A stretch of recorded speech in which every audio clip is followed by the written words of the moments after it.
Wednesday, September 28th, 2021. I am the Abundant Alchemist, helping you make money in crypto.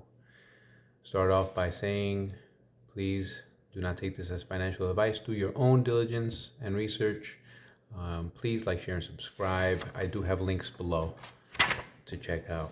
So earlier this weekend, I was kind of ringing the alarm stating that the weekend would be very bearish. We survived that weekend. On Sunday, 5 a.m., we had a very bullish candle for 1 hour that spanned the levels from about, let's see, let me come back to my notes here. It was a 41,628 to 43,267, as I mentioned in a video before. Now, 5 a.m. Eastern Time, where I reside, is 5 p.m. in Asia.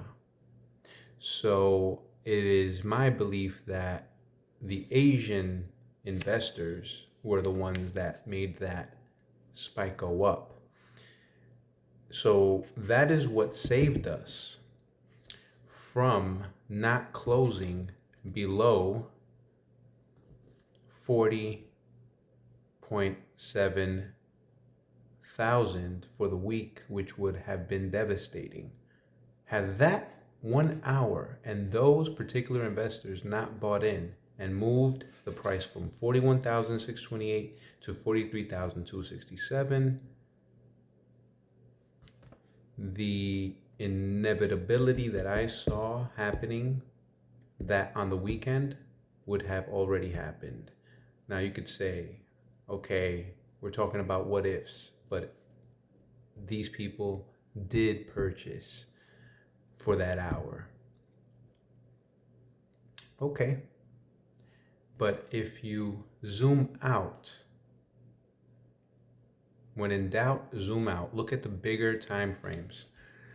I am still seeing a bearish indicator for the week, which we are now in, this new week.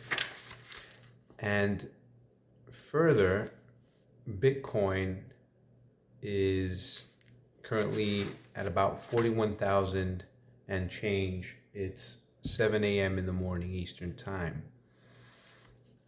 I believe, I have a strong conviction that crypto will go down for the month of October. Now, again, I've said it before, I will reiterate, this is a game of probabilities, and I am very much pro-crypto. I'm just making decisions, and I am hedging against what is most probable and going with the small probability, going against the small probability that we will just charge up. It can happen. We can break through the $50,000 mark and change the sentiment on the drop of a dime. The likelihood is very small, and I am not willing to bet my portfolio on that small hope of what I want to happen going against what I see visually in the charts, what they're telling me. That would be a dumb move. So I sold 70% of my portfolio, and I will be making a video on which coins I actually held onto in my MetaMask. Okay?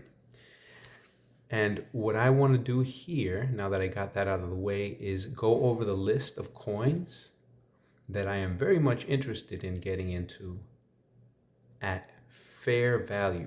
Now, what does fair value mean? It means, since I'm zooming out, looking at weekly charts, and I'm looking at averages, at what point I believe these coins are really worth getting into in order to see the max amount of gains, And I really believe that there's a realistic possibility of these coins going to that level fairly soon, within the next 1 to 2 weeks. And a lot of people may not like me saying this, and it may seem unrealistic, but the charts are telling me otherwise.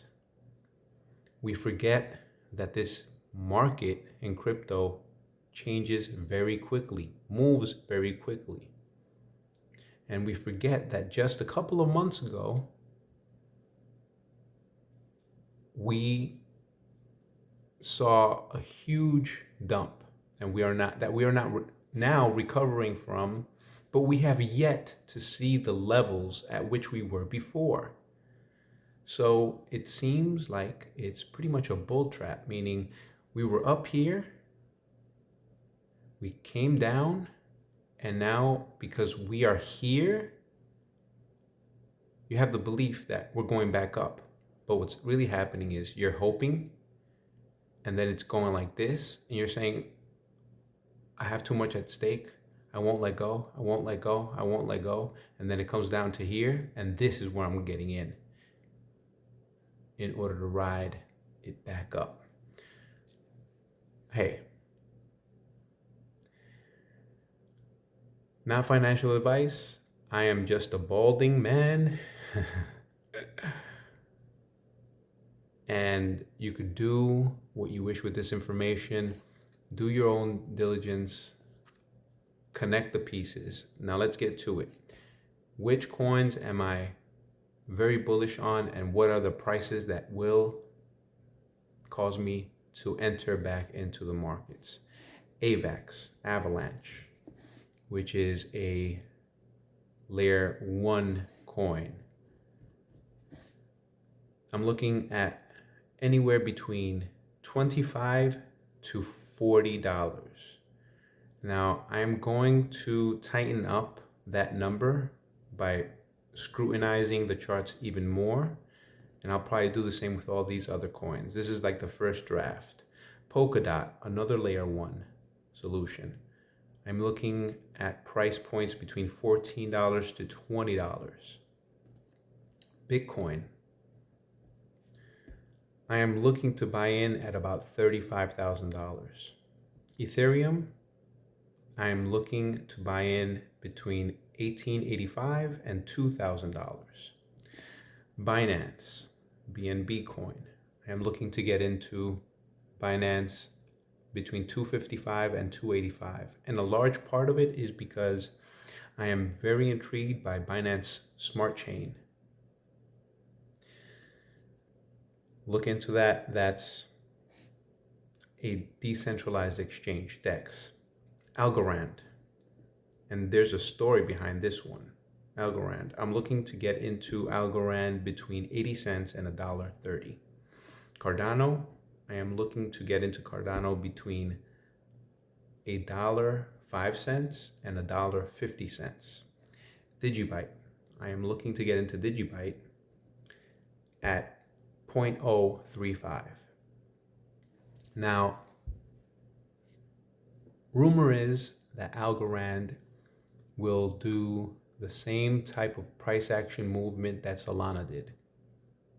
If you remember, a couple of weeks ago, Solana went from $50 to about $150 and more than that. And now investors of traditional markets, the big wigs, are looking at Algorand, which is its own ecosystem, layer 1, as a viable option to get into, so that they could ride the wave, much like the one that Solana was on. Not financial advice, again. Look into it yourself. But the traditional markets are very bullish on Algorand. If you follow token metrics, you see what they're saying. And I highly suggest that you subscribe to token metrics. They're so worth the money. I really like Bill Noble's take. Very tempered, cool-headed, much like Benjamin Cohen's into the Cryptoverse YouTube channel, I highly suggest you follow Token Metrics and Benjamin Cohen's Into the Cryptoverse channel. Ian Bellina too. He's got a good head on his shoulders. The entire Token Metrics project is very, very solid.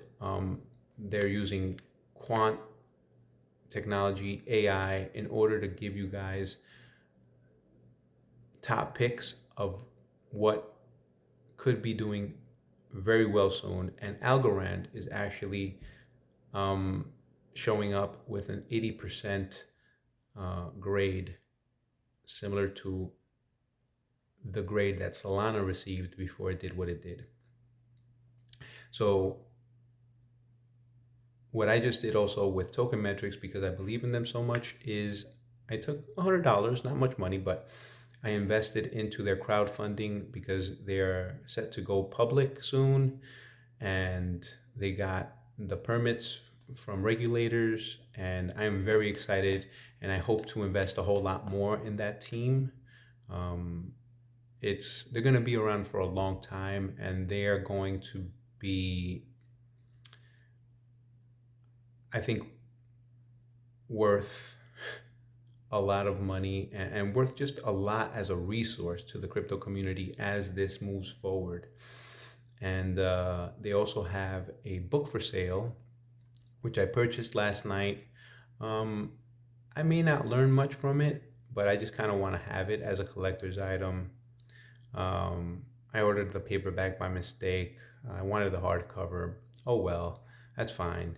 The cool thing is I do get an NFT with a purchase of that book, and I would suggest that you do the same. I may end up reading the book and just gifting it to somebody that I believe will actually read it and benefit from it, and then I'll have a cool NFT also as a collector's item, because I'll probably deface the book and highlight things and whatnot.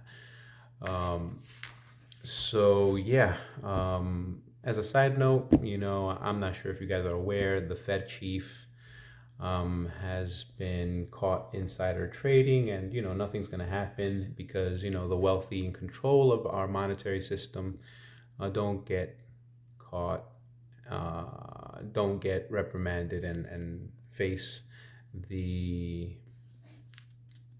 type of consequences that normal people like me and you without lots of resources and connections receive. And that's the real problem with this whole system right now, and this is why crypto is so exciting to me and many other people.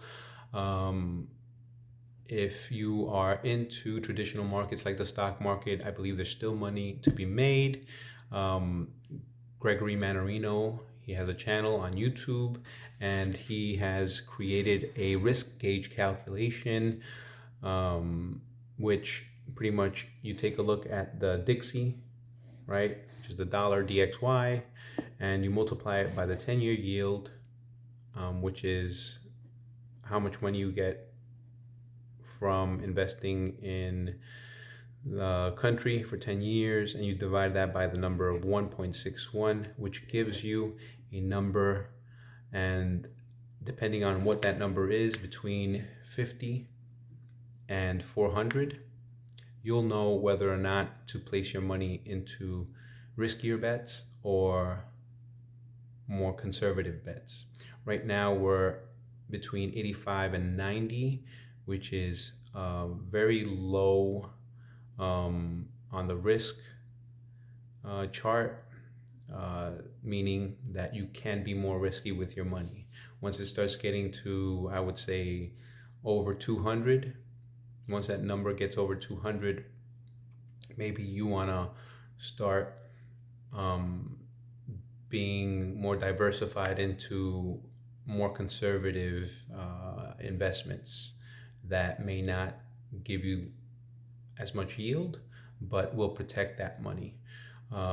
Moving forward, if this plays out as I see for the next couple of weeks, after I enter at these numbers, what I plan to do is take profits using the little old lady strategy, meaning once a investment doubles, take half out and let the rest ride, and take that profit into stable coins to earn interest, and wait for a later buyback of Bitcoin after there is what is expected, another tremendous dump in possibly 2022. And if that doesn't happen, then God bless the crypto gods. God bless the market. That would be just the ideal situation. But that's pretty much the plan that I have in place. And I took that plan, credit to Elio Trades.